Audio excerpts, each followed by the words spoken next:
Yo, what's up sa inyo mga ka-Tiny Feelings? So welcome back to my YouTube channel. So for today's video guys, meron tayong mga stock tayo na accessories at mga isda natin. Papakita ko sa inyo guys kasi nga ngayon medyo condition na sila.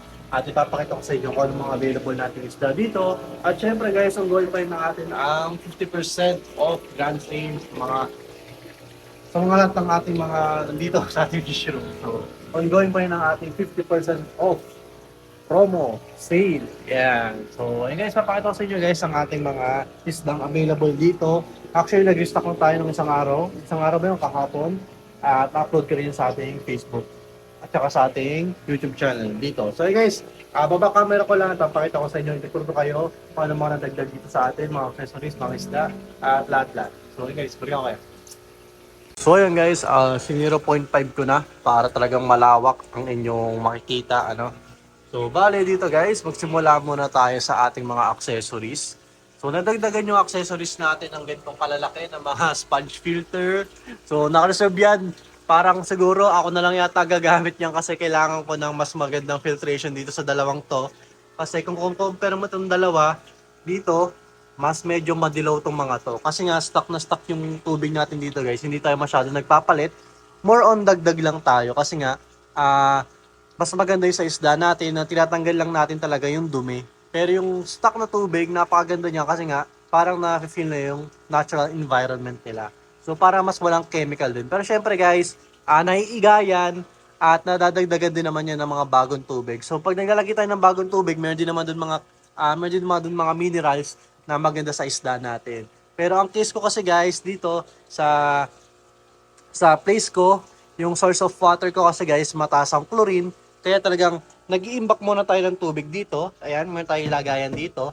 Iniimbak muna natin dyan ng mga 2 to 3 days bago natin ilagay dito sa ating mga aquarium para syempre hindi maapektuhan yung ating mga isda.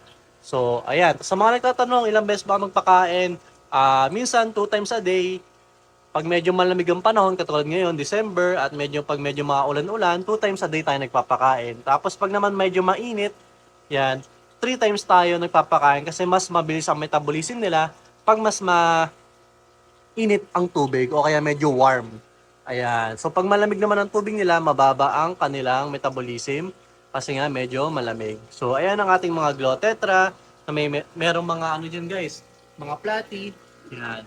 Merong mga long fin. So guys, sa long fin natin, same price lang yan. Dito, kung ano makita nyo dito, same price lang. Sa mga Glow Tetra, mapalaki, mapa-market size. Siguro sa market size, bigyan kayo discount. Pero sa mapalaki, sa long fin yan, same price lang po yan. Tapos sa baba naman guys, ayan. Mga long fin din yan. Ang kasama naman ay ito. Ang ating mga red sword tail. Ayan. So mapapansin nyo guys, yung tubig ko dito, ibang-iba dito. Tapos sa baba naman guys, ayan. At dito sobrang linis kahit na dalawa lang yung ating filtration. Kasi nga, bihira ko lang ito magamit. So kakalagay ko lang ng goldfish dito nung isang araw. Ayan, isang araw o kahapon. At kaya mapapansin nyo guys, yung mga goldfish natin ay okay na okay sila. Ayan, ayos na ayos. Good sa goods. Ayan. Tapos dito naman sa mga baba, mga mollies natin yan. Ayan. Tapos yan, mga glowfish ulit dito, tsaka mga goldfish. Mga goldfish ulit. Mga mollies. Ay, meron tayong malalaking mollies guys. Ayun, lalaki yun. Marble, agaganda. Mga high fin. So, yan. Tapos sa baba niyan, mga Glow Tetra ulit guys. Ito naman guys, mapapansin nyo guys, yung tubig ko hindi naman ganun kaganda pero yung mga isda natin dito, wala naman nagyayari sa kanilang masama or hindi naman, wala naman mga casualties. So ayan lang guys, control lang sa pakain talaga. At saka sa pag-water change guys, hindi porket ganito ang kulay ng tubig nyo ay masama na sa isda nyo. Tansyahan yan guys, depende. Talaga pag medyo matagal-tagal yan nag-aalaga ng isda, talagang malalaman mo kahit na ganito ang tubig mo ay okay pa naman yan. Kasi nga guys, pagpat kayo ng patang tubig, lalo na pag yung pinagkukunan nyo ng tubig, hindi ganun kaganda, ay talagang mamamatay at mamamatay kayo ng isda. Kahit sabihin nyo na sobrang linaw niyan, pag may mga chemicals dyan, pag mayroong mga parasite, kung saan nyo makinuha yung mga tubig nyo, kahit na malinaw, pag may mga dumi na hindi nyo nakikita, ay talagang mamamatay ang isda nyo. So, ayan. Ito naman guys, ating mga rosy barbs. Yung mga rosy barbs ko guys, oh. Rosie Barbs, Sumatra Barbs, mga cichlids natin. So, ayan guys, ano tayo dito guys, mag-upgrade tayo dito sa ating fish room. Talagang nag-ano lang ako, tsumechempo lang ako, pinagpaplanuhan ko pa talaga kung anong gagawin natin kasi mahirap na pag hindi pinagpaplanuhan kasi baka mamaya maraming aberya magyari, imbis na makatipid tayo ay mapapagastos pa tayo ng malaki. So, ito naman guys sa ating mga mollies. Okay guys, pansin nyo guys Oh. Guys, walang filter yan. Walang filter yan guys, tsaka walang oxygen. Walang filter and air pump. Yan. Pero, yung tubig ko guys. Oh. Kasi nga guys, ano lang yan guys. Ano lang, sa pagko-control ng pagkain lang yan. Oh. Hindi yan ganun kadumi. Yan. Hindi yan ganun kadumi guys. Kita mo pa yung kamay ko kahit sa ilalim na. Oh, di ba? Ang tagal na ito guys, kung mapapansin nyo, ito pa yung mga ginagamit ko lagayan nung unang lipat ko dito. Ayan. So, control lang sa pagkain ang pinaka best way para hindi magdumi ang tubig nyo at wag nyo masyadong pupunuin ng isda. Okay? Konti-konti lang guys. Ito katulad nito. Kada tab ko dito siguro tag-100 ng piraso nito. Medyo hindi lang halatang tag-100 kasi nga may mga itim na mollies. Yung mapapansin nyo guys, yan, may mga itim.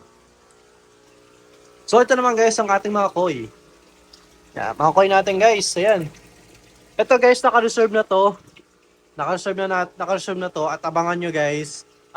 Samahan nyo ako kung anong gagawin natin dito sa mga koi na to. Wala mo na ako sasabihin para ma-surprise kayo. Siguro sa susunod na video na yon o siguro pag dumating. Magpaparating pa kasi ako ng isda. Siguro mas mauuna yung magparating ako ng isda bago ko to yung project na gagawin natin dyan. Okay? Tapos naman guys, dito, yan, mga balloon mollies, mga 24K mollies, ayan. Tapos dito, yan, glow tetra natin ulit. So, nagaganda ang taggaw guys sa glow tetra, ayan. Kasi guys, kaya puro glow tetra tayo, kumukuha ako ng maramihan para maka-discount tayo.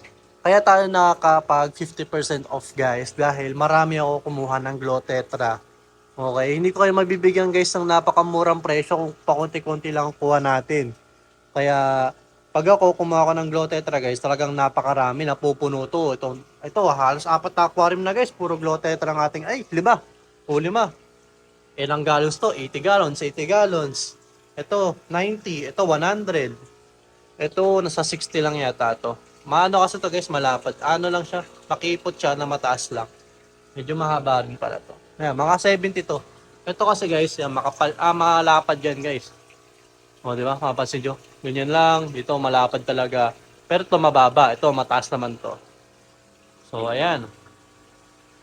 So, dito guys, nagpaplano pa ako dito. Lagyan natin ng aquarium kasi kaya pa naman eh. Tapos itong mga to, kahit saan ba natin pwedeng malagay, kung saan natin pwedeng masiksik, siguro paglalagay ako ng patungan dito. O, para dyan na lang nakalagay. Diba? So, marami pa guys plano. Sadyang wala pa tayong budget. Kasi nga syempre, ini-enjoy natin tong hobby na to. Hindi naman ganun kalaki ang kinikita natin. More on self-sustain tayo. At ayan, magsisipag pa para makapag-ipon, makapagdagdag tayo ng aquarium stand. Magkano kasi guys ang stand? Yung mga ganito guys, ang ginagamit ko kasi mga bakal guys, makakapal. Oh, makakapal yan guys. Imagine mo yan guys, 3 aquarium, kaya niyang i-hold. Diba? Tapos yung brace yan guys, 3. 1, 2, 3. O, dito rin guys. Dito nga, 4 eh. 1, 2, 3, 4. Para ma-solid talaga. Kasi guys, kung magagastos na lang kayo, doon na kayo sa makapal na para heavy duty. Ilang years mo rin ito magagamit. Tsaka delikado rin guys, pag gumamit kayo napaka malit na bakal. Di mo masabi, pag lumindol, mag-bend lang yan ng konti, tuloy-tuloy na yun. Talagang delikado kung nandito ka pa, mabagsakan ka. Yun ang sana wag magyari sa mga gumawa ng Ito naman guys, binili ko lang din sa tropa ko to. At hindi ako nagpasadya nito. Kaya ewan ko kung anong tawag dito, tubular yata ba to tawag dito. Pero mga paggawa ko ito, yan. Yan mga ganyan, makakapal. So kahit nakalawangin yan guys, makakapal yan. So gagawa natin to guys, remedyohan natin kung ano pwede natin gawin dito. So, comment naman kayo dyan, guys, kung anong pwede natin gawin dito. Anong bala ko sana kasi, guys, tatakpan natin to ng mga dahon. So, para magiging team natin dito sa fish room, mga parang jungle. Ano? Kasi to, guys, mga ano natin to, mga danyos. So, ayan. Medyo konti nga isda natin, guys, eh. Kailangan pa natin magpadating pa, eh. Konti pa yung isda natin, eh. Ano? Puro gold, puro glow tetra. So, yun pala, guys, yung ating mga accessories. Yan. Ito, guys, dito ko naaangasan. Meron palang ganito kalaki, guys. Yan, may ganito kalaki. So, ito, guys, yung long. Long siya. Yung pangilalim niya, ito, baba natin. So, bale, ito, yung pangilalim niya dito, mahaba daw. Mahaba, tapos may bilog pa. So, meron din naman akong in-order na, ano, yung regular. Kasi doon na sana yung mga ating mga fish keepers. Ayan. Tapos, syempre, ito. Yan, kanina nga pala, guys, may nag-avail sa atin ng aquarium set, si ma'am. Thank you, ma'am, sa pag-avail sa atin. So, guys, yan. So, bumili na rin pala ako, guys, yung pang sa akin. Kasi nga, gagawa tayo ng project natin. So, bumili na ako nung gagamitin natin para, yun yung maganda, guys.